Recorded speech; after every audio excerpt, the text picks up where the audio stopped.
Guys, may bagong loan app sa Google Play Store. O bago ba talaga? Yan yung pag-uusapan natin. May pa-ads pala tong si Yescom Lending Online Loans. 80,000 pesos daw yung maximum amount and then 12 months to pay. Daily interest, 0.4%. Kung na-encounter nyo yung loan app na to, yung mga ads niya, napadpad kayo sa tamang video, guys. Sinubukan ko yung loan app na to para mapakita sa inyo yung screenshots para meron kayong advance or heads up kung ano bang meron sa loan app na to. If you're interested, keep watching.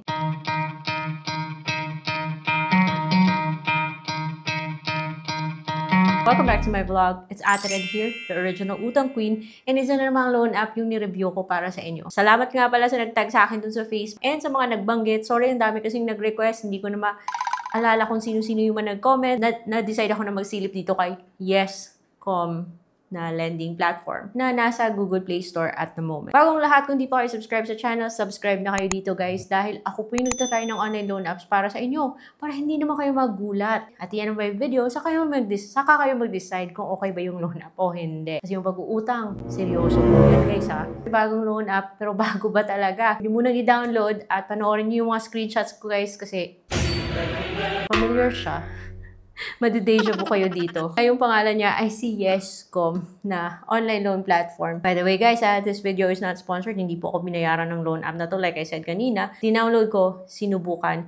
And so, meron siyang 4.7 stars. If you're going to check the comment section, parang ang daming nagbigay sa kanya ng positive na rating. But if you look closely, parang AI generated or mga bots yung naglagay. At meron yung mga hindi natutuwa. Pero dahil hindi po sapat na sa comment section lang tayo nag-research, kaya yun, dinownload ko siya, guys. Tingnan po natin kung sino yung developer, sino yung company behind. And sabi dito, yung company behind na may registration sa SEC and CA number, IC Green Pocket Lending Incorporated. I don't care kung legit man to o hindi. Pero para sa akin, magdadalawang isip po ako kung yung loan app ay wala dun sa list ni SEC.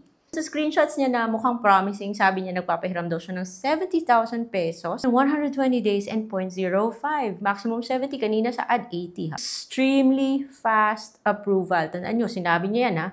Transparent charges, security, and compliance. Tandaan nyo rin na sinabi niya yan. Hindi po siya ng permission sa mga stuff na nasa cellphone. Kasi mag-a-agree kayo, pero kaya dapat binabasa, di ba?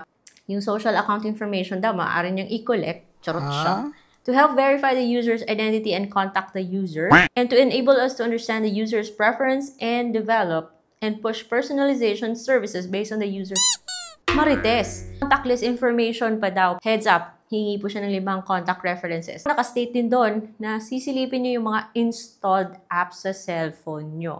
Remember, mag-a-agree kayo dyan, ha? Kaya, magko-collect na siya ng phone number and pag-click mo ng continue, then hihingi na po siya ng verification code at isasabay mo na rin yung pag-create ng password. Nilagay ko is 111111. Tinanggap niya, guys. Sabi niya, secure daw siya, pero bakit tumatanggap siya ng password na napakadaling mahulaan? Yung code pala, guys, alam nyo, may dito, may open and close bracket. Galing kay Easy Borrow. Kaya pala yung sinasabi niyang limited time, new user, pa-promo na yan na 85%. Copy-paste. Style na yan ni Easy Borrow eh. Bago ba talaga to? Kasi nawala si Easy Borrow sa Google Play Store. Loan success rate. Pinanindigan niyang 85% daw yung loan success rate. Napag-click mo ng apply now, hihingi na po siya ng iba't ibang information. Selfie, mag-picture ng ID, maglagay ng aking ID number, birth date, all. And by the way, Facebook is optional. May pa-range pa siya. Kasi initially, 3,500 to 6,500 yung offer niya. Bottom line is, hindi mo to buong matatanggap. Kasi for example, yung dun ka sa 3,500 na approve, yung matatanggap mo lang is 2,450 dahil kakatas po siya ng 1,050. And kung dun ka naman na-approve sa 6,500, kakatas po siya ng 1,950. May pa-table pa siya or schedule of fees pa siya. Nakakalito, guys. Kasi sabi niya, pag dito mo makikita na yung lokong tong 7 days lang pala. So 7 days na yan, bayad ka na. And if you pay daw within 7 days, wala ka nang babayaran sa step 2 at step 3. Huwag na tayong maglokohan dito. 7 days pa rin to. So, pinush ko yung application kasi gusto malaman, baka auto-send siya, yung ganon. So, yung pinili ko is my GrabPay, pero pwede rin GCash, pwede rin Maya. And so far, wala naman pong pumasok dahil ako ay reject.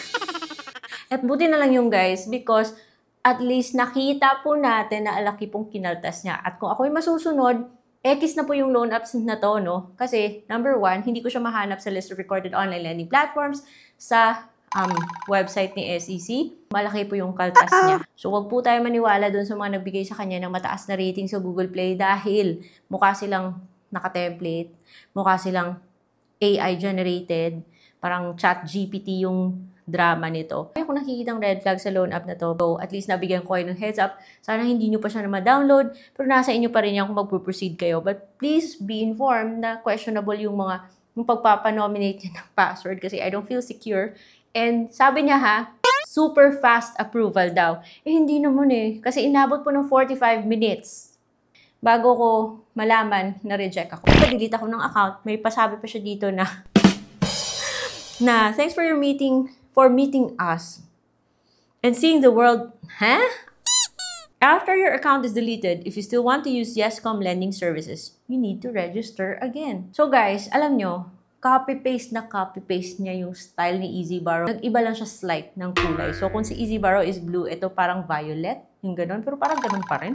Yung mga pag-collect niya ng information, parang same sila guys. 5 contact references po yung hihingi niya, which pipiliin mo dun sa phone book mo. So, be selective. Very selective kung sino ilalagay no doon. Yung mga tinatanggap niyang IDs is UMID, passport, TIN, driver's license, SSS, postal ID, voters ID, PRC, GSIS, OWA, ID, national ID, and PhilHealth ID. Instructions po siya sa pagkuha ng ID. Please be guided accordingly. Papakonfirm niya na tama ba yung nilagay mo, and then hihingi po siya ng work information. Na kahit nasabihin mong unemployed ka, or freelancer, or self-employed, hihingi pa rin siya ng company information. Hihingi rin siya ng email.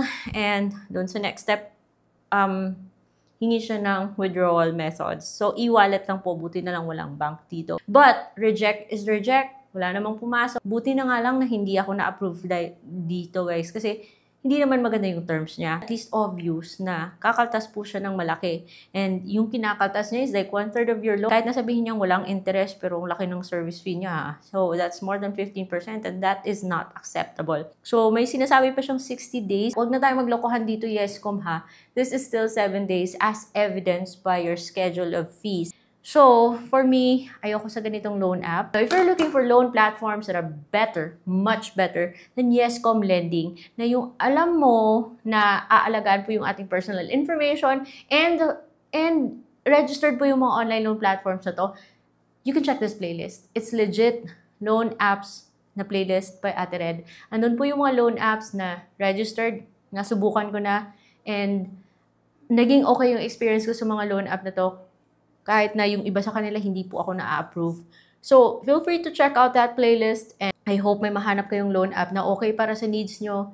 And kung meron pa kayong gustong ipasilip ng mga online loan platforms, let me know in the comment section. I will see you on my next vlog.